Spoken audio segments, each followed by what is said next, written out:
En la sección 13.3 tenemos el tema de los factores que afectan la solubilidad.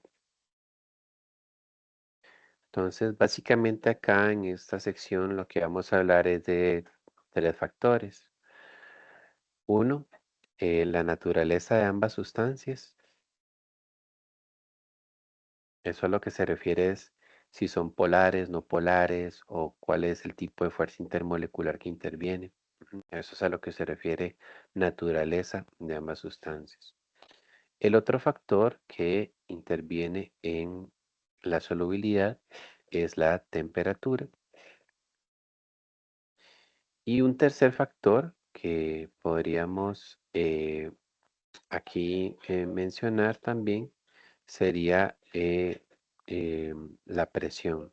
Solo que la presión afecta la solubilidad cuando están interviniendo gases, ¿sí?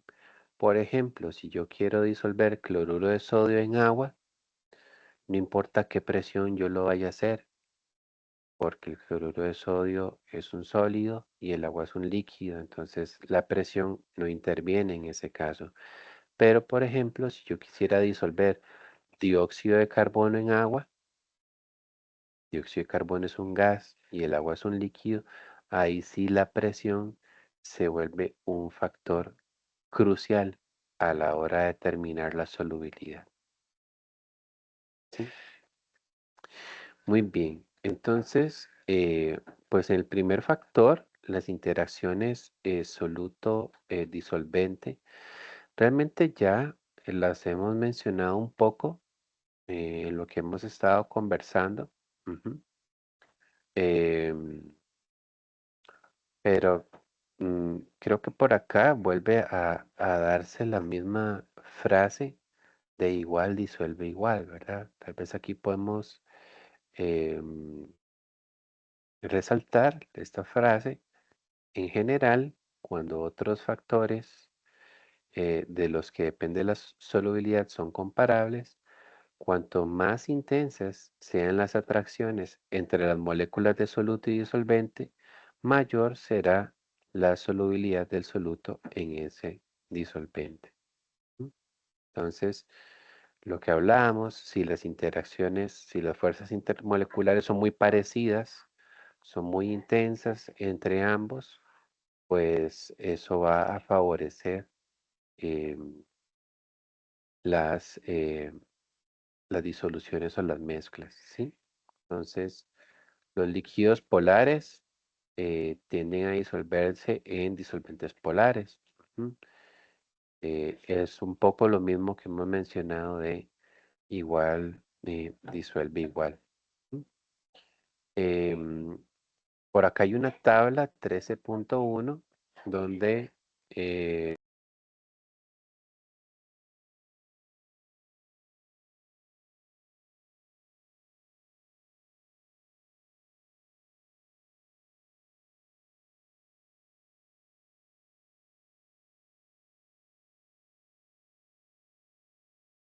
en esta tabla lo que podemos ver son las solubilidades de gases en agua a 20 grados Celsius, ¿sí? Aquí tenemos varios gases, nitrógeno, monóxido de carbono, oxígeno, y vean que la solubilidad, bueno, aquí todas están expresadas por 10 a la menos 3 y tienen valores muy bajos, ¿sí? O sea, los gases, realmente algunos de ellos no suelen disolverse eh, en un valor apreciable en agua, ¿sí? No obstante, sí existe alguna cierta cantidad disuelta. Tal vez aquí podríamos mencionar el oxígeno, ¿verdad? Como un valor interesante de resaltar. ¿Por qué es importante el oxígeno disuelto en agua? Bueno, porque recordarán de que hay muchas especies animales que viven en el agua, ¿cierto? Los peces y otro tipo de organismos, y ellos necesitan oxígeno para, para vivir también, ¿sí? Y tal vez decimos, ¿y de dónde sacan el oxígeno si están sumergidos en agua? Bueno, es porque el oxígeno tiene una cierta solubilidad en agua. Ujú. Y entonces es este valor de oxígeno el que plantas y animales que viven en el agua utilizan para poder hacer sus procesos respiratorios. ¿Sí?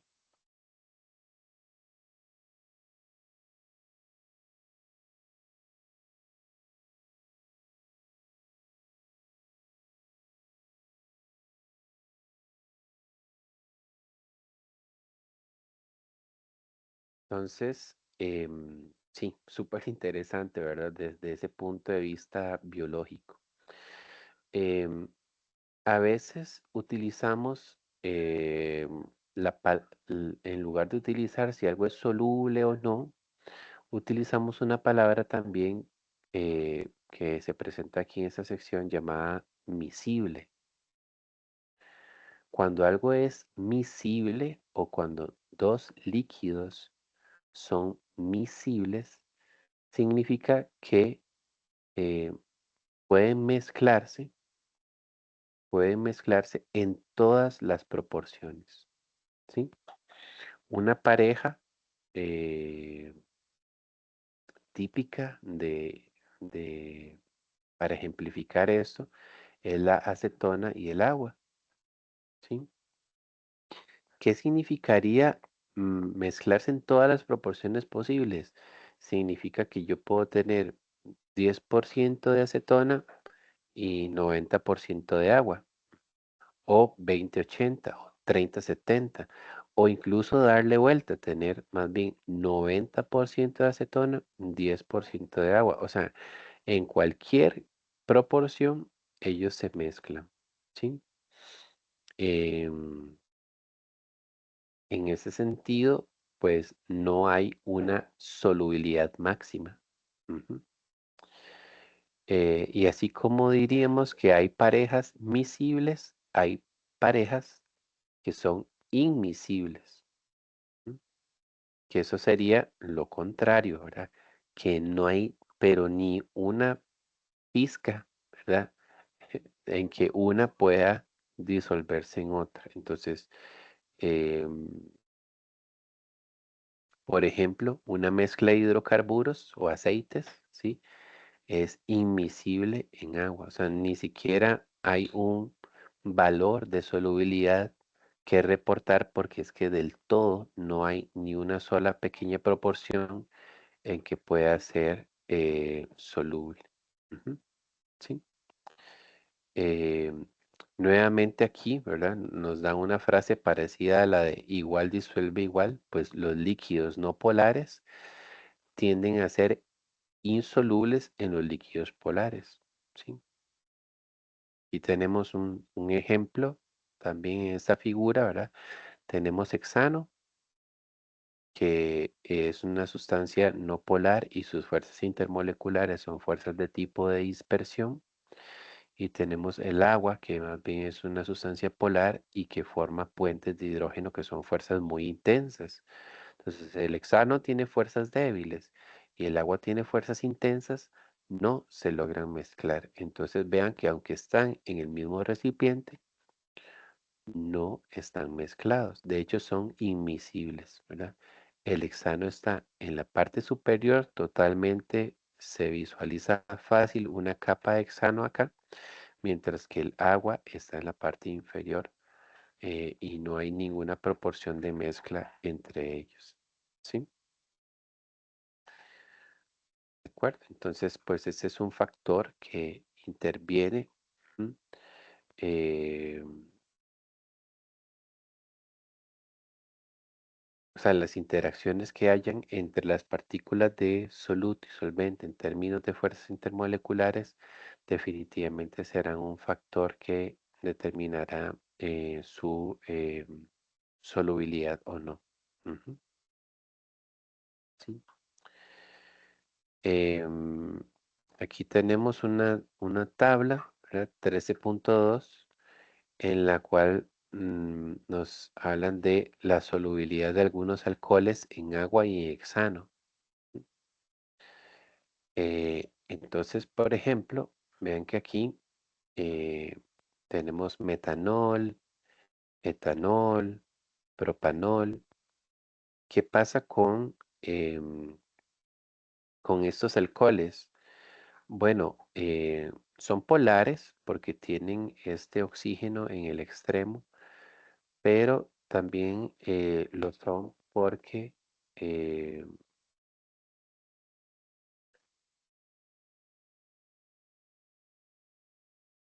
porque son moléculas pequeñas, ¿sí? Y logran tener una buena interacción con las moléculas de agua. Conforme el tamaño del alcohol se vaya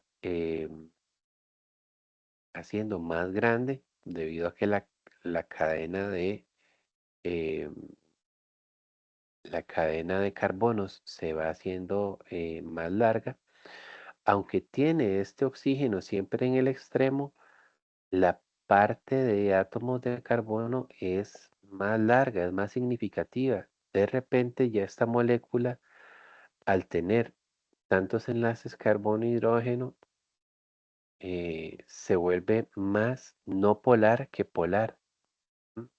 Debido a la cadena tan larga. Entonces vean que los alcoholes de cadenita corta son infinitamente solubles en agua, ¿sí? Son infinitamente solubles en agua. Pero conforme las cadenas se van haciendo más grandes, ya sí hay un límite en la solubilidad. Entonces, bueno, es un efecto interesante que podemos notar ahí, ¿sí? Bien, pasando al otro efecto que tenemos en la solubilidad, tenemos el efecto de la presión. Entonces, em, acá tenemos esta ilustración en la figura 13-14. eh, Podemos ver que eso es un tipo de recipiente donde eso es un pistón que se puede mover, ¿sí? Esto sería un pistón que se puede mover por acá.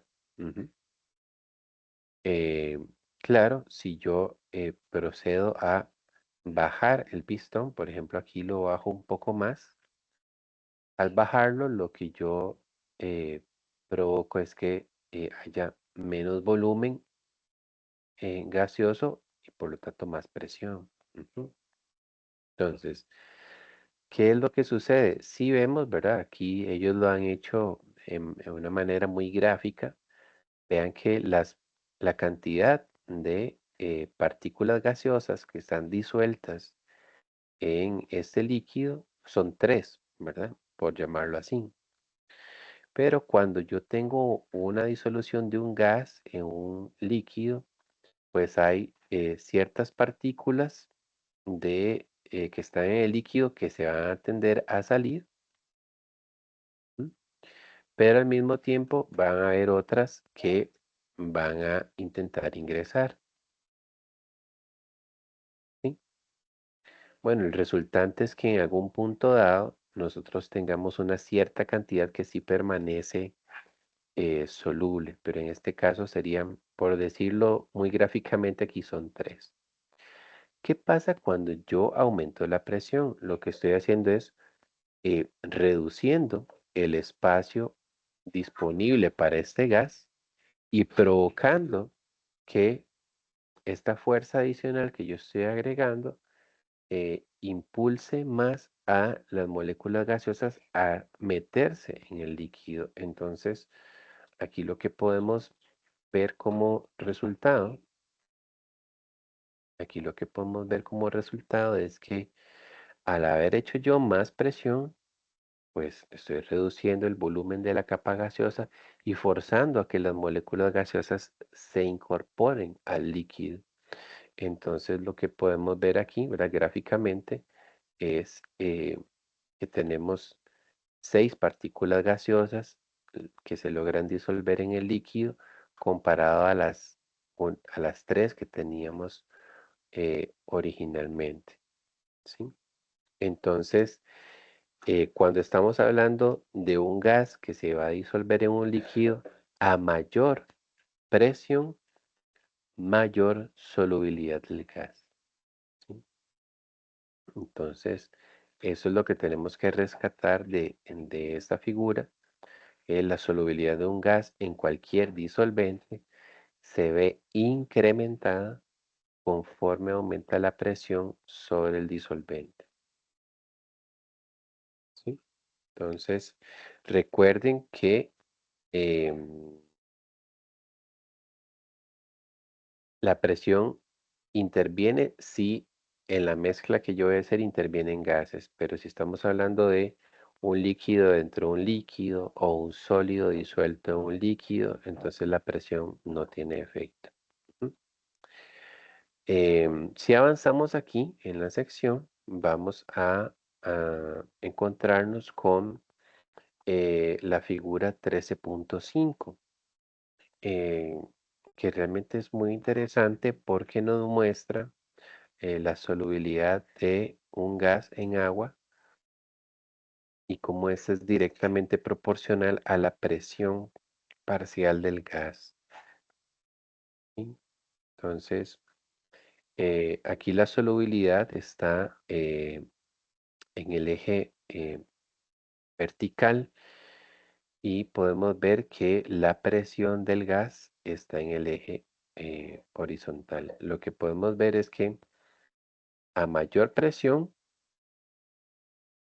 mayor solubilidad. Veamos que todas estas líneas son crecientes y son aproximadamente lineales.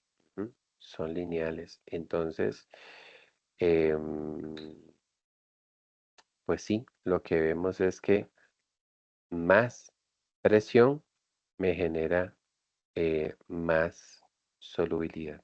¿M? Por señalar algún punto aquí en específico para ilustrar eso, por ejemplo, pensemos en el oxígeno, que es la línea que vemos aquí en color verde. em, digamos a una presión de 50, ¿sí? La presión de 0.50 atmósferas, lo que podríamos ver aquí es que su solubilidad andaría alrededor de casi 0.7. Ujú.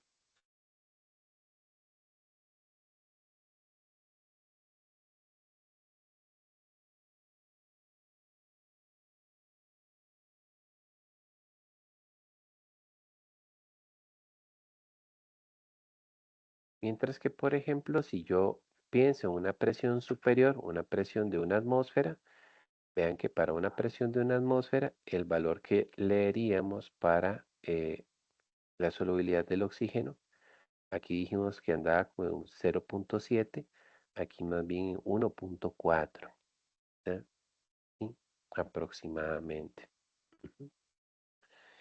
Em, ¿Hay alguna ley o hay alguna ecuación que a mí me permita decir cuál va a ser la solubilidad de acuerdo a la presión que yo maneje?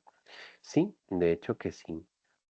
Y esa relación entre presión y solubilidad que se da en un gas es conocida como la ley de Henry. Entonces, la ley de Henry nos la presenta en esta ecuación o expresión 13.4. ¿M? Ese G sería la solubilidad del gas. ¿M? PG sería la presión parcial del gas, ¿sí? ¿Y qué es K? Bueno, K es un valor que es una constante de proporcionalidad y que normalmente la conocemos como la constante de la ley de Henry. El valor de esta constante depende del soluto, del disolvente y de la temperatura, ¿sí? O sea, es un valor muy específico. Entonces, aquí nos dan un ejemplo, ¿sí?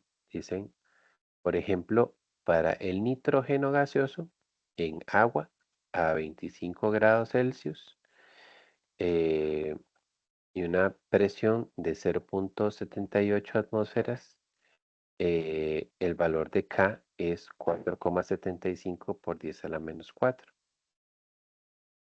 ¿Sí? Em,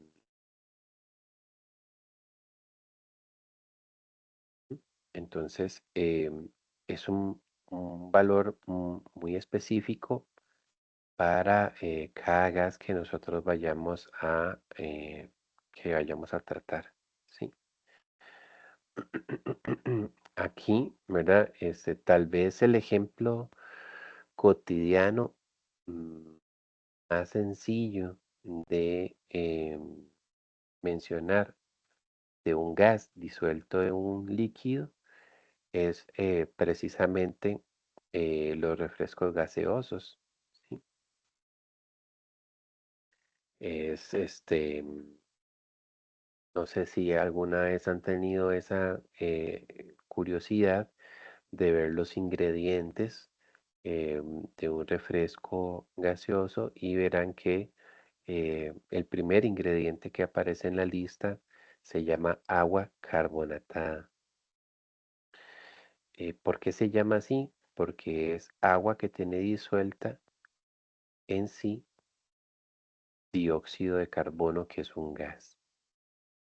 ¿M? Entonces, em, por eso carbonatada, por el dióxido de carbono. Ujú. Entonces, aquí lo mencionan, ¿verdad? Las embotelladoras utilizan el efecto de la presión sobre la solubilidad para producir las bebidas carbonatadas, las cuales se embotellan bajo una presión de dióxido de carbono mayor que una atmósfera. ¿M? Cuando las botellas se abren al aire, disminuye la presión parcial del dióxido de carbono sobre la disolución. Entonces, al disminuir esa presión, se desorbe, ¿sí? El dióxido de carbono se desorbe y entonces lo que empieza a suceder es que se empieza a escapar de la disolución en forma de burbujas. Entonces, cuando ellos empacan eh, las bebidas, meten el dióxido de carbono aquí con una alta presión. Ujú, y cierran, ¿verdad? Cierran el envase. Cuando uno lo abre, bueno, todos lo habremos hecho, ¿verdad? Y sabemos qué sonido hace, ¿verdad? Es como una liberación de gas, como cuando algo se desinfla, precisamente porque ese gas que sale ahí es dióxido de carbono cuando abrimos una botella de refresco gaseoso. Ujú.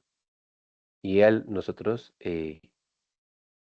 abrir, estamos liberando la presión con la que el gas estaba contenido ahí y empezaremos a ver que las burbujas empiezan a aparecer porque ya no hay algo que las esté forzando a mantenerse dentro del líquido. Ujú, y empiezan a salir o a brotar. Ujú. Entonces, por ejemplo, aquí tenemos un ejercicio resuelto de la ley de Henry. Dice, calcule la concentración de dióxido de carbono en una bebida gaseosa que está embotellada con una presión parcial de dióxido de carbono de 4 atmósferas sobre el líquido a 25 grados Celsius. La constante de la ley de Henry para el dióxido de carbono a 25 grados Celsius de temperatura es 3,4 por 10 a la menos 2. ¿Sí? Entonces, pues simplemente, ¿verdad? Vimos que la ley de Henry es muy sencilla, en realidad no es una ecuación muy complicada.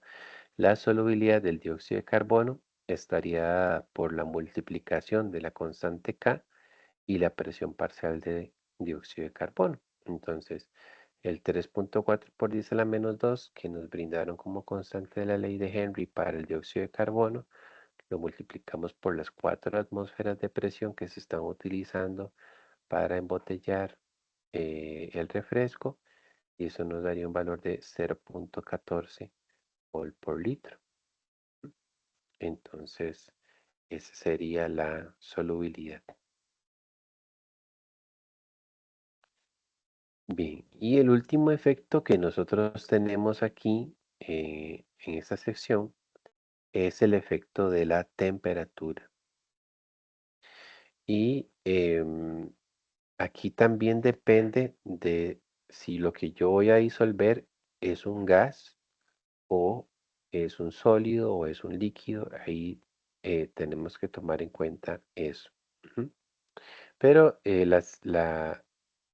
esta parte del libro empieza diciéndonos que la solubilidad de la mayoría de los solutos sólidos en agua aumenta conforme se incrementa la temperatura de la disolución. Ujú. Eso lo podemos ver en la figura 13.8. Entonces, acá en esta figura podemos ver varias curvas, ¿no? Podemos ver varias curvas y diríamos que todas son crecientes. ¿M? ¿Qué significa eso? Aquí la temperatura está en el eje horizontal y vemos que entre mayor sea la temperatura, pues mayor es la solubilidad de estos solutos sólidos en agua, ¿sí? Por el carácter creciente que tienen estas gráficas, ¿sí? ¿Hay excepciones? Sí, la verdad es que sí hay excepciones a eso. De hecho, aquí nos presentan el sulfato de cerio. Ujú. em, y vemos que él más bien a 0 grados tiene aquí una solubilidad aproximadamente de 20, pero vemos que conforme eh, vamos aumentando la temperatura, su solubilidad más bien va disminuyendo. Ese es un caso atípico. Más bien lo regular es que veamos eh, comportamientos ascendentes en donde a más temperatura, más solubilidad. ¿M? Pero algo interesante es que el comportamiento de la temperatura y la solubilidad es contrastante cuando yo estoy hablando de un gas que voy a disolver en un líquido. ¿M? Y aquí lo menciona, en contraste con los solutos sólidos, la solubilidad de los gases en agua disminuye cuando aumenta la temperatura, ¿sí? Entonces, em, ¿qué pasa? Si yo el líquido, digamos agua, lo caliento, va a ser más difícil para el gas permanecer dentro de él, porque recordemos que los gases, cuando reciben temperatura, ellos más bien eh, se excitan más, ¿verdad? Su movilidad se incrementa y recuerden ahora que vimos el efecto de la presión, ¿verdad? Lo que yo estaba haciendo era tratando de obligar al gas a meterse en el líquido. Si ese líquido yo lo caliento, yo estoy más bien em, provocando que el gas que esté disuelto en él se salga, ¿sí? Por eso las bebidas gaseosas se toman frías, ¿sí? Porque si uno las almacena en caliente, pues el CO2 va a desorberse más fácilmente, o sea, se va a salir de la disolución más fácilmente que si la bebida está fría. Entonces, aquí para ver ese efecto está la figura 13.9 y claro, aquí vemos que todas estas curvas son descendentes, ¿verdad? Entre mayor es la temperatura, em, la solubilidad de estos gases disminuye. Ujú, ¿sí? Entonces, em, pues es un efecto interesante de que lo veamos. Igualmente, ¿verdad? Aquí viendo de nuevo el aspecto biológico, ¿verdad? Vemos que hay menos oxígeno disuelto entre más alta sea la temperatura. Entonces, por dar un ejemplo, yo tengo agua a 25 grados Celsius. ¿Ok? ¿Cuánto oxígeno hay disuelto a esa temperatura? Pues podríamos ver que más o menos es 1,2, ¿sí? 1,2 aproximadamente lo que estaría disuelto allí. Pero, ¿qué pasaría si más bien la temperatura fuera 40? Vean que en 40 la solubilidad del oxígeno disminuye, ¿sí? De 1,2 a 1,0. Entonces podríamos pensar que si hay ciertos organismos vivos que necesitan un nivel alto de oxígeno, pues si hay un incremento en la temperatura del agua, habrá menos oxígeno disponible y podría eso afectar su salud o incluso pues del todo su capacidad para mantenerse vivo en ese tipo de aguas, ¿verdad? Em, Aquí de hecho la sección termina mencionando ese efecto que yo estaba tratando de comentar, ¿verdad? La solubilidad del oxígeno disminuye en agua conforme la temperatura aumenta. Esto es uno de los efectos de la contaminación térmica de lagos y ríos. ¿M? Entonces, como lo menciona por acá, los peces podrían asfixiarse y morir eh, en aguas que hayan sido calentadas artificialmente, o sea, que por acción del hombre, las industrias, las viviendas, en algún modo su temperatura regular no sea la, la natural y eso hace que tengan menos oxígeno disuelto y pues no puedan subsistir.